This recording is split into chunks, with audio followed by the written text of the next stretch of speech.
أشهد أن لا إله إلا الله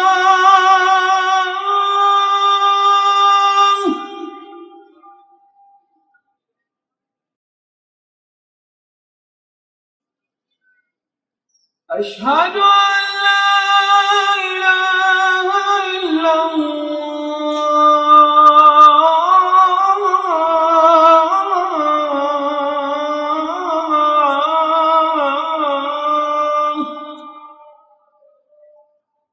اعوذ باللہ من الشیطان الرجیم، بسم اللہ الرحمن الرحیم۔ آج قرآن کے بارے میں تھوڑی سی بات کرنی تھی کہ قرآن کے حقوق، ہم پہ جو حقوق ہیں وہ کیا ہیں، قرآن پاک کے جو حقوق ہیں۔ قرآن ایک ایسی کتاب ہے جس کی مثال اس دنیا میں نہیں ہے، اور یہ اللہ کا کلام ہے، اور یہ صرف الفاظ نہیں ہیں، یہ ایک نور ہے۔ وَأَنزَلْنَا إِلَيْكُمْ نُورًا مُبِينًا، تم پہ میں نے ایک واضح نور۔ اور یہ بھی میں آپ کو وضاحت کر دوں، عام طور پہ تو یہ ہم اس کو یعنی غور نہیں کرتے، لیکن جو کلام اللہ ہے نا، یہ ہے اللہ کا کلام ہے، نمبر ایک۔ اور اللہ کا کلام جو ہے، اللہ تعالیٰ کی جو صفات ہیں وہ ازلی صفات ہیں، یعنی ازلی صفات کیا ہے، مطلب وہ جو بھی اس کی صفات ہیں تو وہ ازلی ہیں، وہ نئی نہیں ہیں، پیدا کردہ نہیں ہیں۔ یعنی اس کو ہم کہتے ہیں قدیم، یعنی حادث اور قدیم کہتے ہیں اس کو، یعنی علمی اصطلاح میں حادث اور قدیم۔ حادث کا مطلب جو ابھی پیدا ہوتا ہے، انسان جو ہے حادث ہے، کائنات جو ہے حادث ہے، اور جو قدیم ہے وہ شروع سے ہیں، وہ صفات اللہ ہے اور اللہ کی صفات ہے۔ یہ بات ذرا نوٹ کر لیں۔ تو کلام الہی جو ہے اللہ کا، یہ اللہ کا کلام ہے، تو یہ حادث نہیں ہے بلکہ یہ قدیم ہے، کیونکہ اللہ کی جو بھی باتیں ہیں وہ قدیم ہیں، جو بھی صفات ہیں وہ قدیم ہے۔ یہ ایک صفت ہے، قرآن اللہ تعالیٰ کی ایک صفت ہے، اور یہ قدیم ہے۔ قدیم کا مطلب یہ ہے کہ یہ کائنات نہیں تھی، کچھ بھی نہیں تھا، یعنی اللہ تعالیٰ تو ہمیشہ سے ہے نا، ہمیشہ سے ہے، الحی القیوم ہے، ہمیشہ سے ہے، تو ہمیشہ سے ہے تو اس کا مطلب یہ ہے کہ یہ کلام اس کا بھی ہمیشہ سے ہے۔ یہ بات ذرا نوٹ کر لیں، کیونکہ ہم تو یہ کہتے ہیں کہ بھئی حضور تشریف لائے اور پھر 23 سالوں میں وقت کے حساب سے یا ضروریات کے حساب سے یہ قرآن نازل ہوتا رہا، ایسے ہی ہے نا؟ ہاں ایسے ہی ہے، لیکن یہ ہے کلام قدیم، یعنی یہ پہلے سے موجود تھا، کائنات کی تخلیق سے پہلے بھی یہ قرآن موجود تھا۔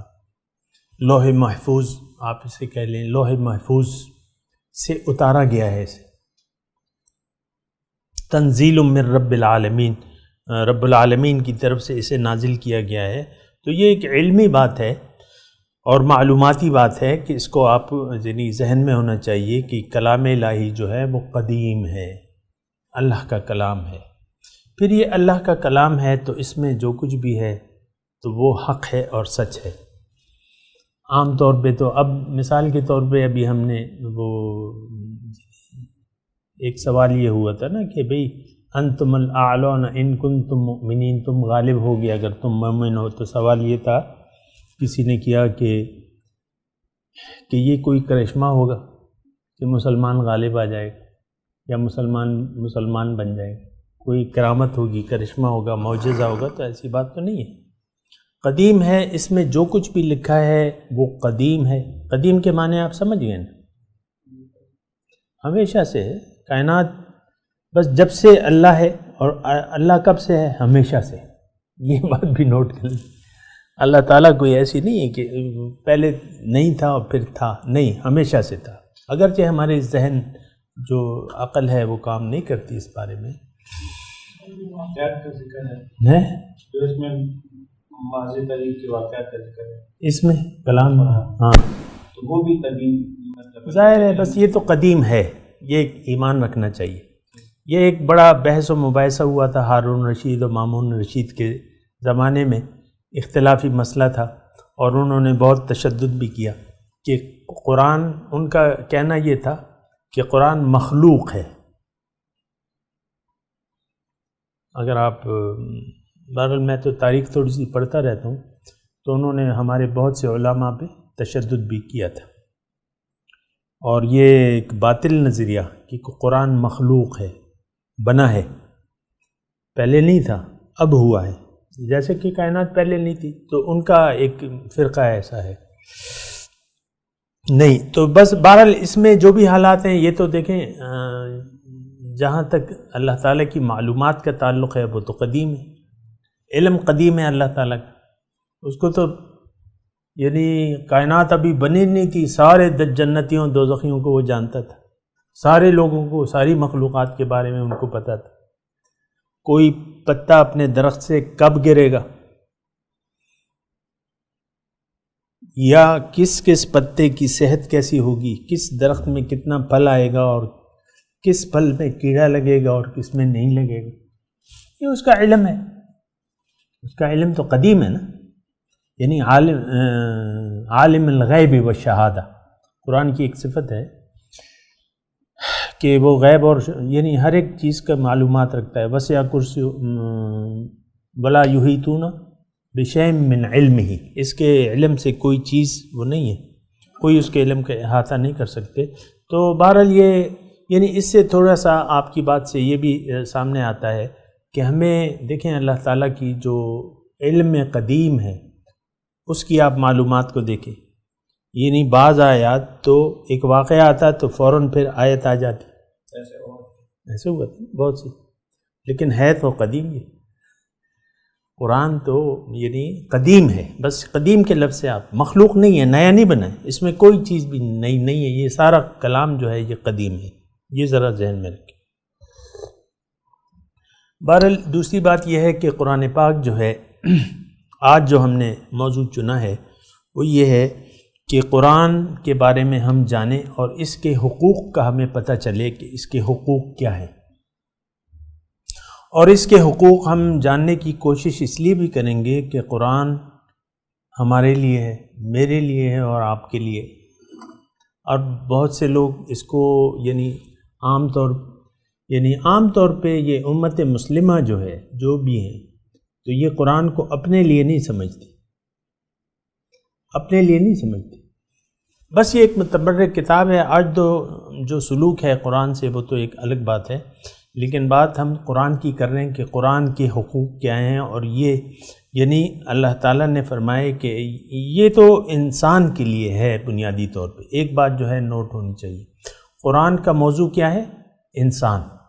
تو قرآن کے بارے میں ہم نے جاننا ہے، کوشش کرنی ہے. عام طور پہ تو قرآن کو یا پورے دین کو ہم اپنے لیے نہیں سمجھتے. دین تو ایک بہرحال وہ ایک الگ بحث ہے، لیکن ہم قرآن کی بات کر رہے ہیں. قرآن کے حقوق ہم پر کیا ہیں، یہ ایک یعنی ہم بات جاننے کی کوشش کریں گے. تو پہلا جو حق ہے قرآن کا کہ اس کو مان لیں کہ یہ اللہ کا کلام ہے، اس میں پہلی بات یہ ہے. لیکن میں آپ کو پہلے جو حقوق ہیں وہ زبانی طور پہ آپ کو بتا دیتا ہوں.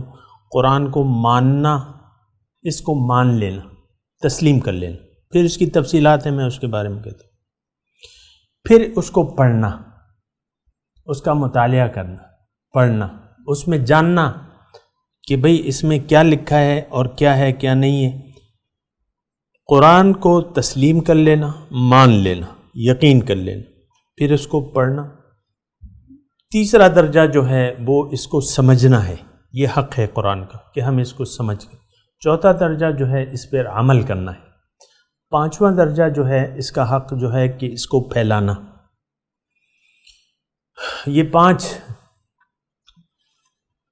تسلیم کرنا، یقین، اس کو پھر پڑھنا اور اس کو پھر سمجھنا اور اس پر عمل کرنا اور پانچواں اس کو پھیلانا.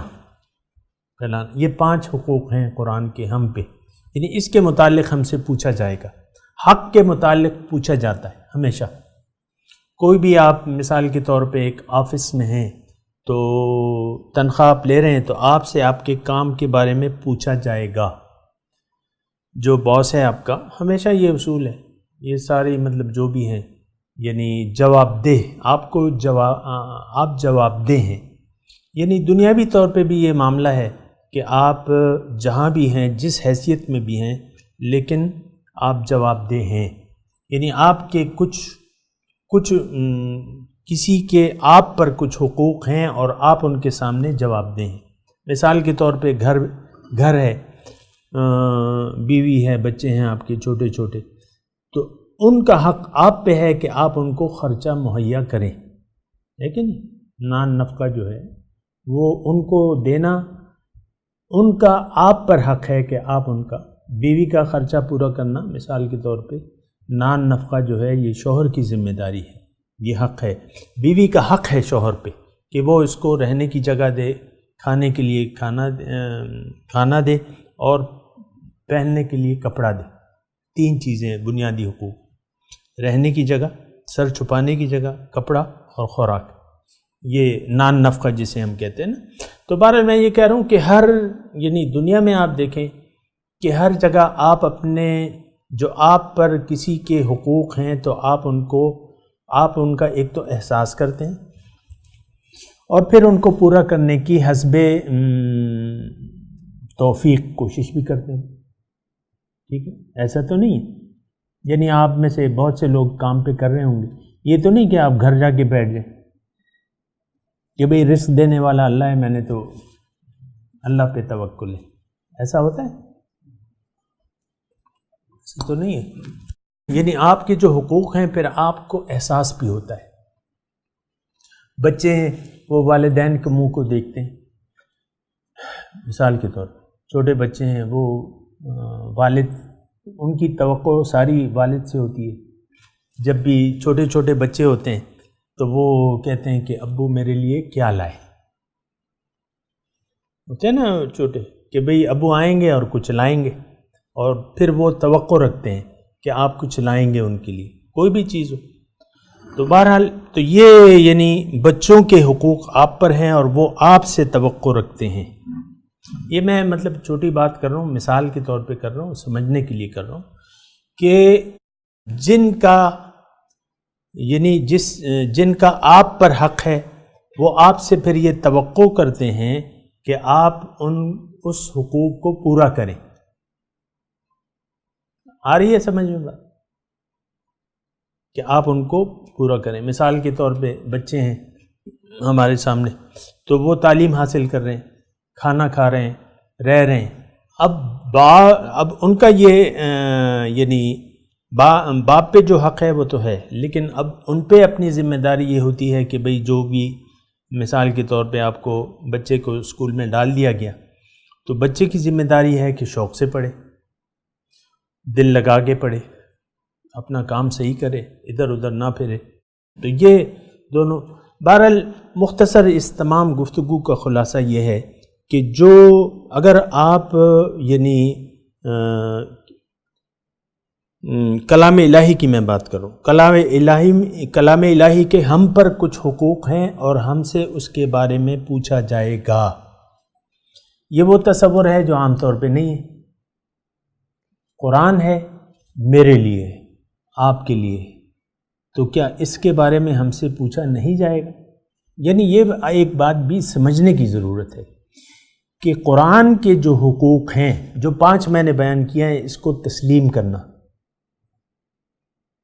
اور اس کو پڑھنا، اس کو سمجھنا اور اس پر عمل کرنا اور دوسروں تک پہنچانا، یہ 5 حقوق ہم پر بھی ہیں. ہر انسان پر اس کے 5 حقوق ہیں کہ اس کو مان لے، اس کو پڑھے، اس کو سمجھے، اس پر عمل کرے اور اس کو پھیلائے. یہ 5 حقوق ہیں. اس بارے میں آپ پھر سوال بھی کر سکتے ہیں وقفہ سوالات میں، لیکن یہ ہے کہ یہ 5 حقوق یاد رکھیں، اس کے بارے میں پوچھا جائے گا ہم سے. پھر دوسری بات جو ہے وہ یہ ہے کہ اب اس کی تھوڑی سی تفصیل میں آتے ہیں کہ قرآن کے جو پہلا حق ہے اس کو ماننا. اب اس میں تفصیل یہ ہے کہ اس پر ماننے کا مطلب کیا ہے کہ آپ یقین کریں کہ یہ اللہ کا کلام ہے. یعنی پہلی اس میں جو جز ہے وہ یہ ہے کہ آپ یہ یقین کر لیں کہ یہ اللہ کا کلام ہے. اللہ تعالیٰ مجھ سے باتیں کر رہا ہے اس کلام کے ذریعے. آپ یہ یقین کر لیں. عام طور پہ یقین تو نہیں ہے یہ یقین عام طور کہ اللہ تعالیٰ اس کلام کے ذریعے مجھ سے مخاطب ہے. تو اس پر یقین کرنا ہے کہ ہاں یہ میرے لیے ہے. اللہ تعالیٰ مجھ سے ہم کلام ہے. یا ایھا الناس کے الفاظ ہیں قرآن میں. اے لوگوں. اب لوگوں میں ہم آپ ہیں کہ نہیں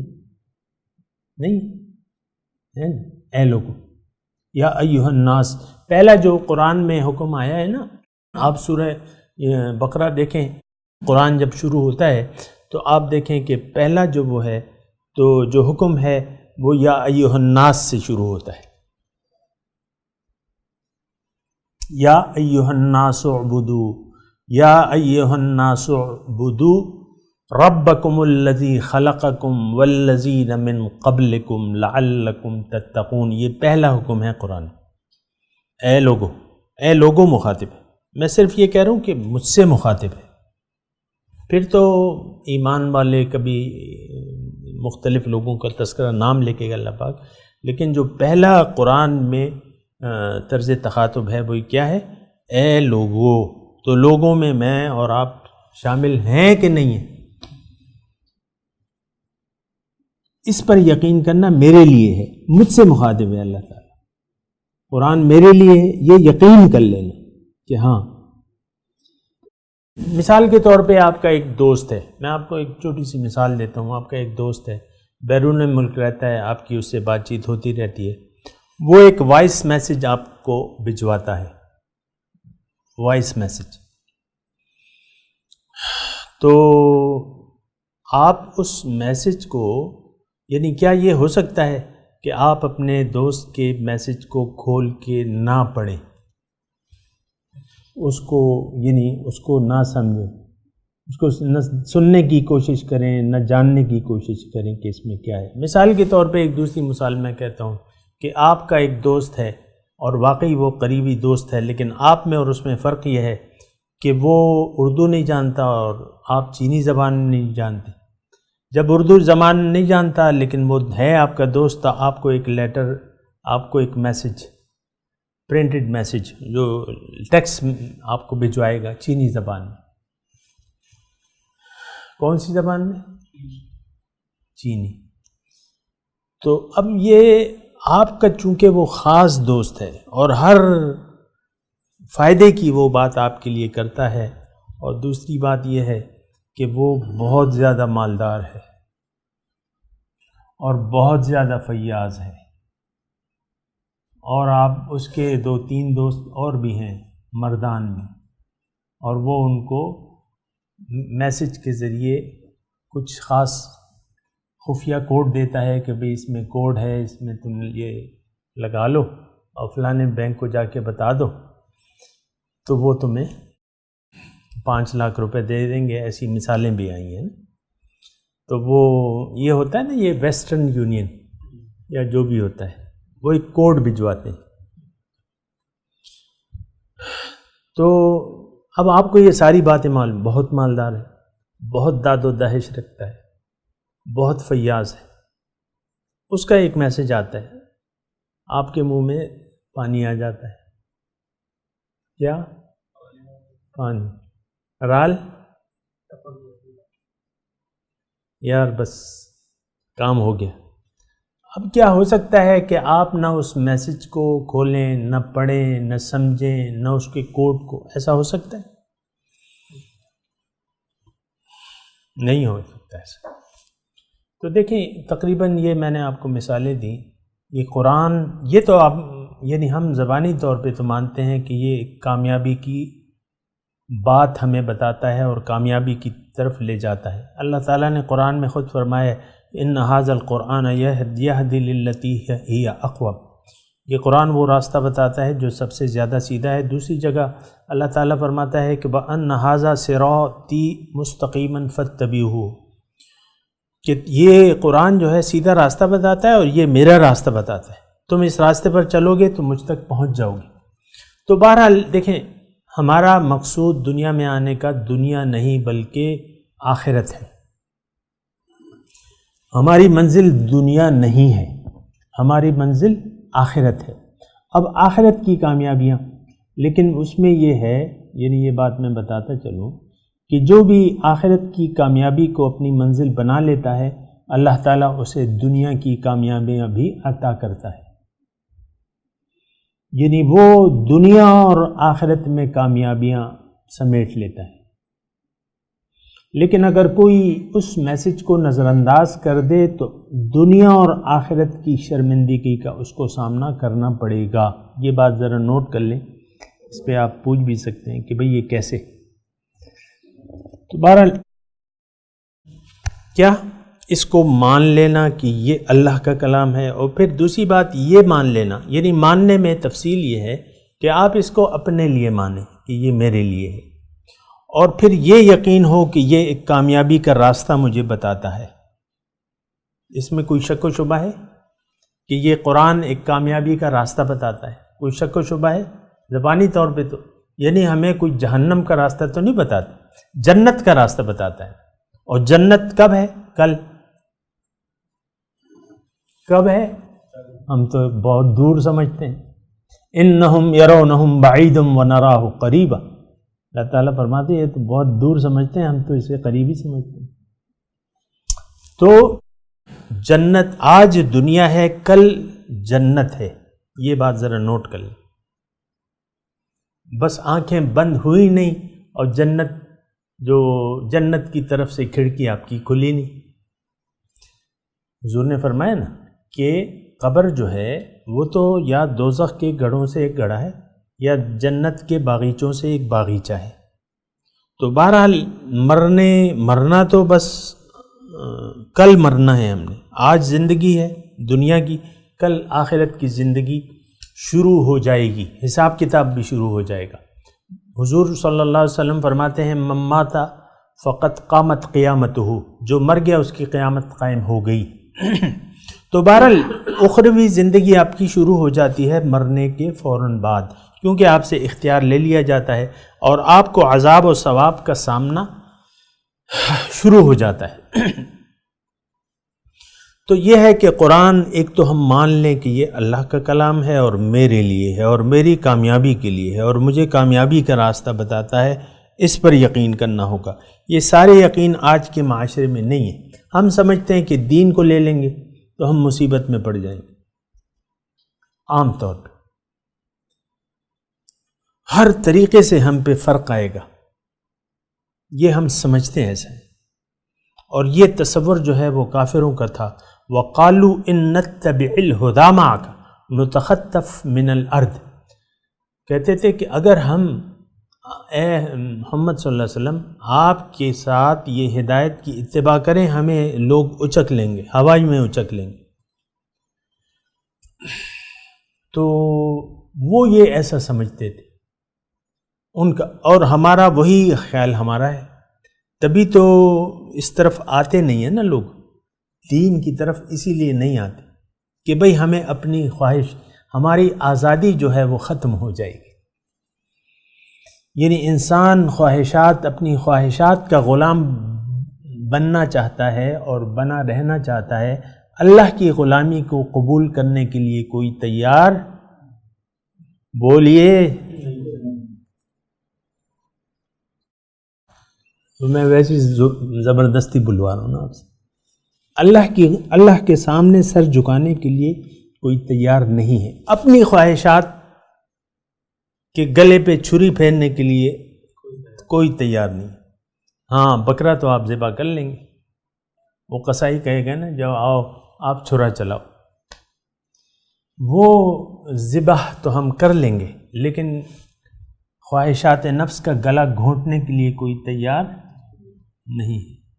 تو یہ دیکھیں، یہ وہ بات ہے کہ آپ زبردستی اپنے لیے کوئی نقصان کا سودا ڈھونڈنے جا رہے ہیں، کوئی نقصان کا سودا تلاش کر رہے ہیں۔ اللہ تعالیٰ نے فرمایا ومن اضل ممن اتبع هواه بغیر ہدی من اللہ، کون ہے اس شخص سے زیادہ گمراہ جو اپنی خواہشات کی پیروی کرے بغیر اللہ کی ہدایت کے، سب سے زیادہ گمراہ ہے۔ عام طور پہ ہم خواہشات نفس کو ترک کرنے کے لیے تیار نہیں ہیں۔ اب اس میں بہت سی چیزیں آ جاتی ہیں۔ دیکھیں، اس میں آپ کو یہ بات کہوں کہ اللہ تعالیٰ یہ فرما رہا ہے کہ مومنوں کی صفات قرآن میں اللہ تعالیٰ نے بیان کی ہیں، تو اب جو میں قرآن پڑھوں گا تو آپ یہ یقین رکھیں کہ یہ ازلی کلام ہے اور یقینی ہے اور یہ سچ ہے سب کچھ۔ آپ کو میں نے بتایا نا کہ کائنات اور یعنی اللہ کے ساتھ ہی یہ اللہ کے علم میں یہ قرآن تھا کہ یہ ایسا ایسا ہے اور یہ لکھ دیا گیا، تو جو لکھ دیا گیا ہے وہ اٹل ہے۔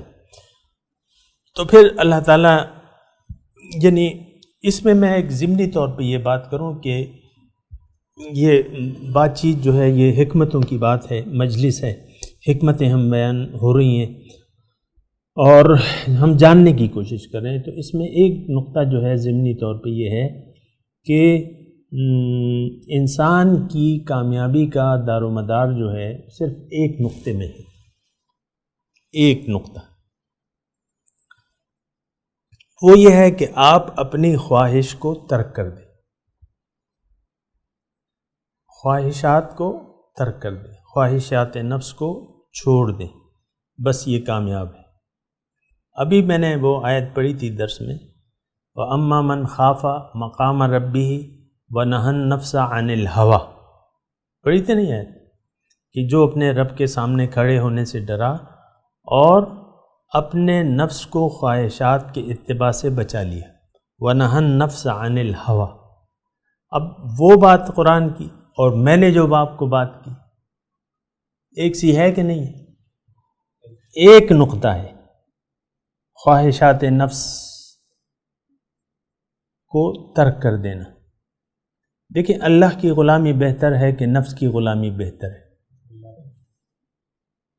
اللہ کے سامنے دیکھیں سر جھکانا ہے، اصل میں تو سر جھکانا ہے، سر جھکانا ہے، اور یہاں ہر شخص کا سر جھکا ہوا ہے لیکن دنیا کے سامنے، خواہشات نفس کے سامنے۔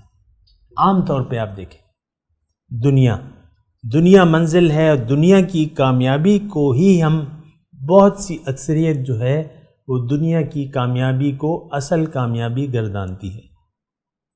بہت سے آپ کے ارد گرد لوگ موجود ہیں جن کی سوچ صرف دنیا تک محدود ہے، ہیں ایسے لوگ، اور کچھ جانتے نہیں۔ اللہ کی رضا، اللہ راضی ہو جائے، اس کا کوئی مقام ہی نہیں ہے ہمارے خیال میں۔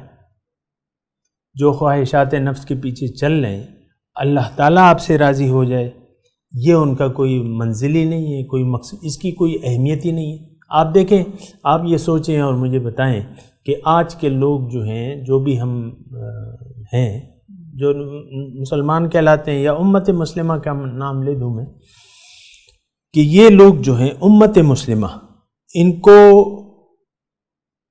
اپنی خواہشات زیادہ عزیز ہیں کہ اللہ کی رضا زیادہ عزیز ہے۔ سوچ سمجھ کے مطلب یہ تو بہت بڑی بات ہے کہ مسلمان اور کہتا ہے میں تو اللہ کی رضا کو جانتا ہی نہیں، یہ تو یہ بہت بڑی بات نہیں ہے کہ اللہ کی رضا کی کوئی اہمیت ہی نہیں۔ اللہ دیکھیں، اللہ تعالیٰ راضی بھی ہوتا ہے اور ناراض بھی ہوتا ہے۔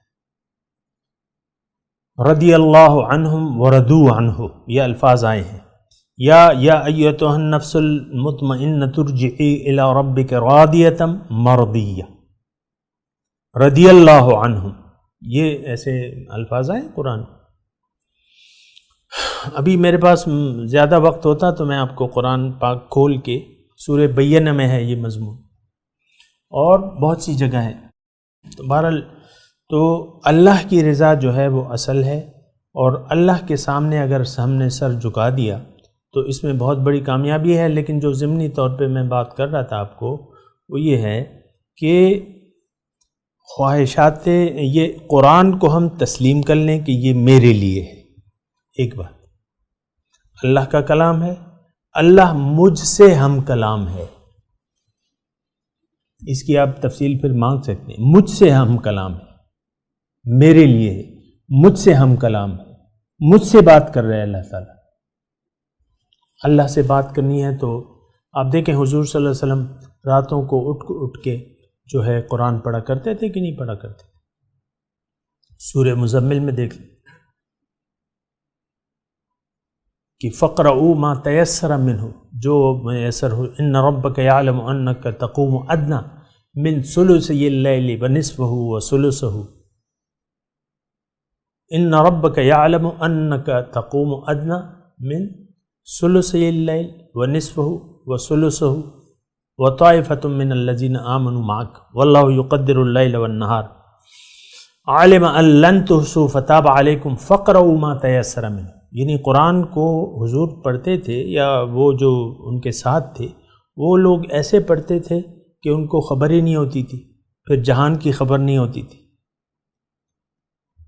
ان کو پھر خبر ہی نہیں ہوتی تھی۔ حضرت علی کا وہ واقعہ مشہور ہے نماز کا، نماز کیا ہے؟ اللہ سے باتیں ہیں۔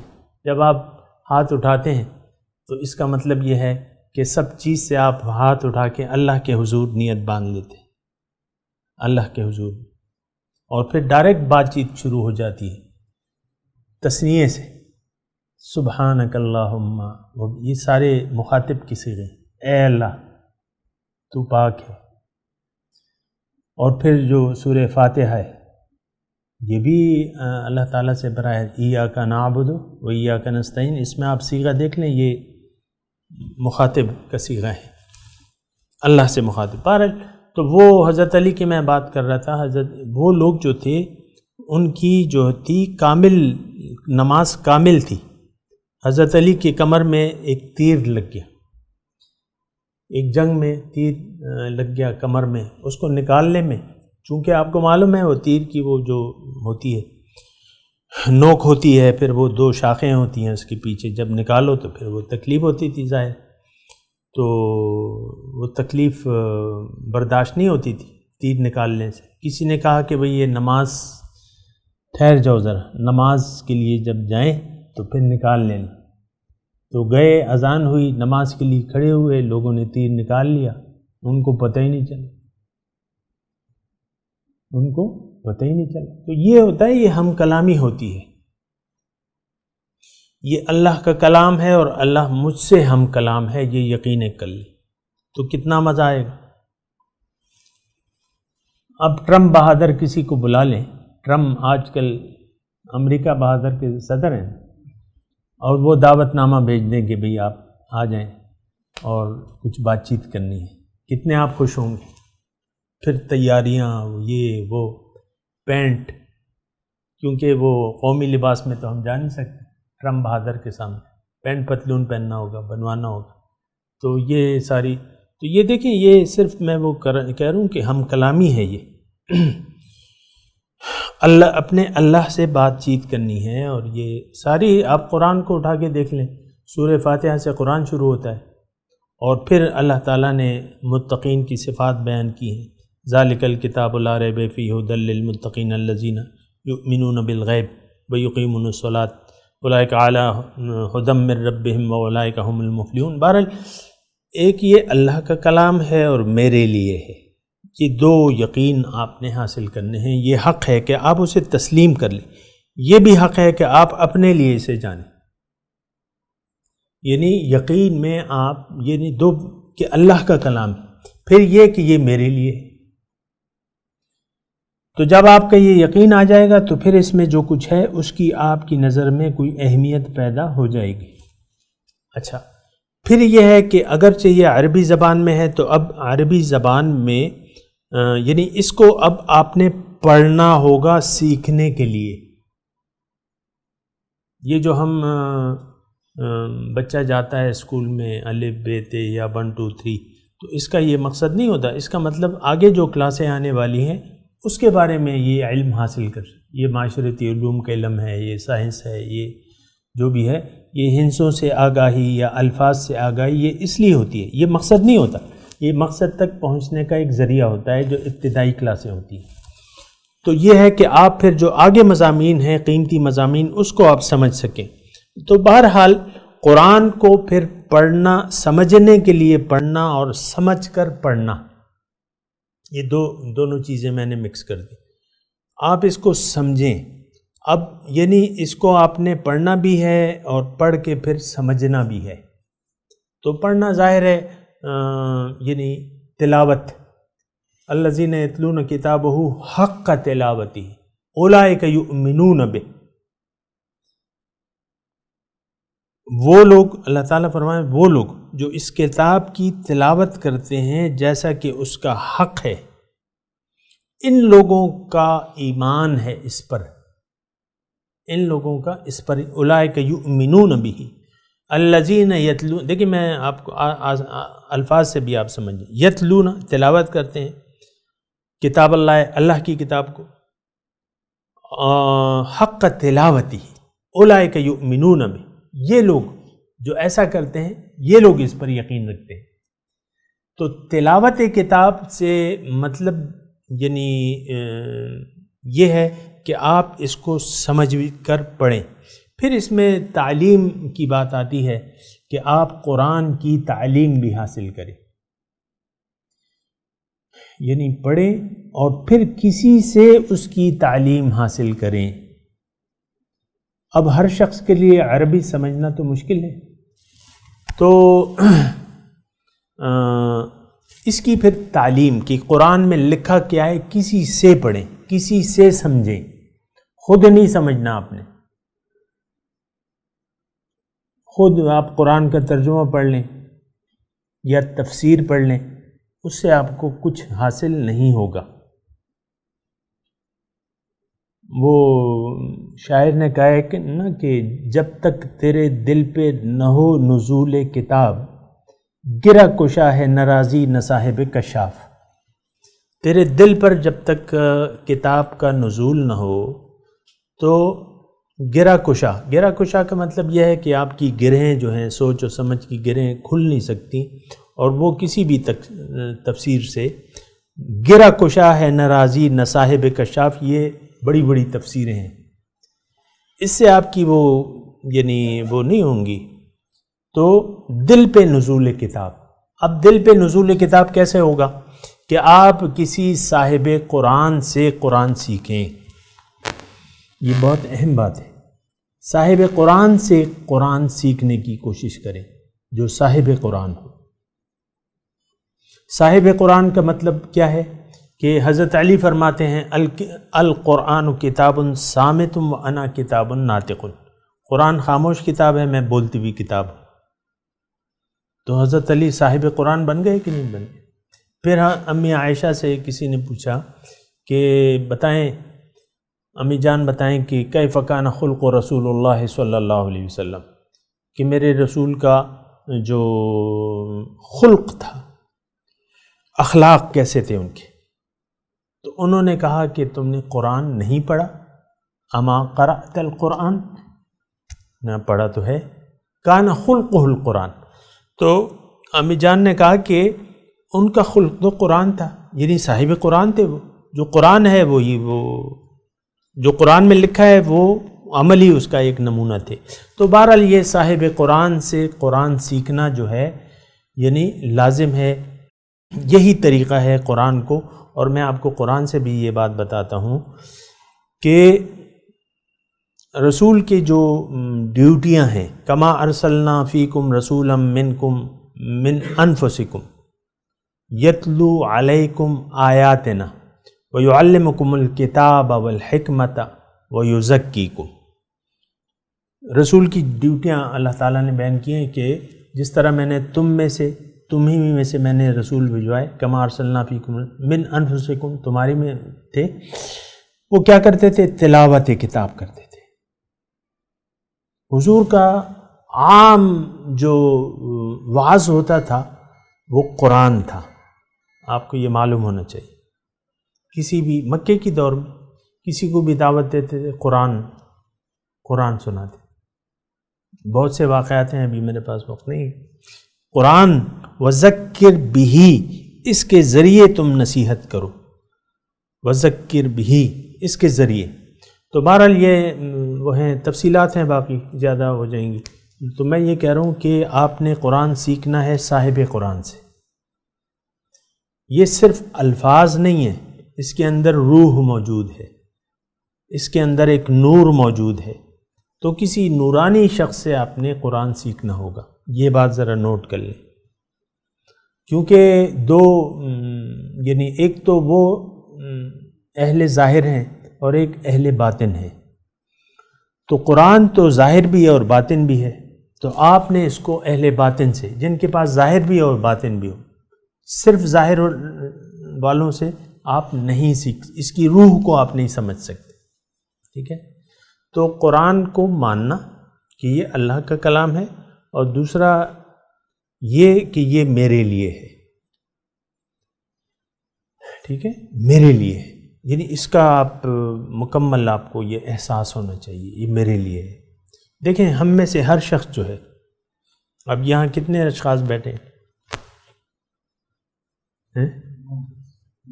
میرے ساتھ 10 ہیں. 10 ہیں. اب یہ 10 میں سے 10 جو ہیں اکٹھے نہیں جائیں گے اللہ کے حضور. ہر ایک شخص اکیلا اکیلا جائے گا، اکیلا اکیلا، اور پھر رب سے اس سے بات چیت کرے گا. یہ حدیث میں ساری تفصیل موجود ہے. لَقَدْ جِئْتُمُونَا فُرَادًا، اللہ تعالیٰ قرآن میں فرماتا ہے کہ تم آ گئے نا میرے پاس اکیلے. تو اکیلا وہاں کوئی بھی ساتھ نہیں ہوگا، اکیلے آپ کو حاضری دینی ہوگی. تو بات یہ ہے کہ اس کی پھر تیاری بھی ہے، اور وہ تیاری کی جگہ یہ دنیا ہے. یہاں جواب دہی وَلِمَنْ خَافَ مَقَامَ رَبِّهِ جَنَّتَانِ، جو اپنے رب کے سامنے کھڑے ہونے سے ڈرا، اس کے لیے کتنی جنتیں ہیں؟ 2. تو یہ خوف بھی ہمیں نہیں ہے، رب کے سامنے کھڑے ہونے کا کوئی احساس ہی نہیں ہے. عام طور پہ معاشرے کی بات، امت مسلمہ کی بات کر رہا ہوں کہ ہمیں احساس ہی نہیں ہے اس بات کا. بہت سے لمحوں میں ہم اللہ تعالیٰ کو بھول کے زندگی گزارتے ہیں. بات چیت ہو رہی ہے، قہقہے لگ رہے ہیں، رب کے وجود کا احساس ہی نہیں ہے. مثال کے طور پہ عرض کروں، آپ نے وہ کرکٹ کا میچ ہو رہا ہے اور آپ کہتے ہیں کہ نہیں ٹی وی اسکرین نہیں، میں ٹکٹ خرید کے جاؤں. اسٹیڈیم میں جو مزہ ہے، میں نے اپنے کانوں، اسٹیڈیم میں جو مزہ ہے ٹی وی پہ نہیں ہے. ایسے ہی کہتے ہیں لوگ، اسٹیڈیم میں جو مزہ ہے وہ، اب وہاں کیا ہے، وہاں کوئی اللہ کی یاد تھوڑی ہے. اس نے گیند ماری، باؤنڈری سے باہر بھجوا دی، آپ کسی نہیں بھجوائی تو آپ کی آنکھوں میں آنسو آ گئے. لوگ روتے ہیں کہ نہیں روتے؟ کیمرے دکھاتے ہیں نا. آخری لمحوں میں کتنے محتاط ہو جاتے ہیں جب میچ ایک سنسنی خیز مرحلے میں داخل ہوتا ہے.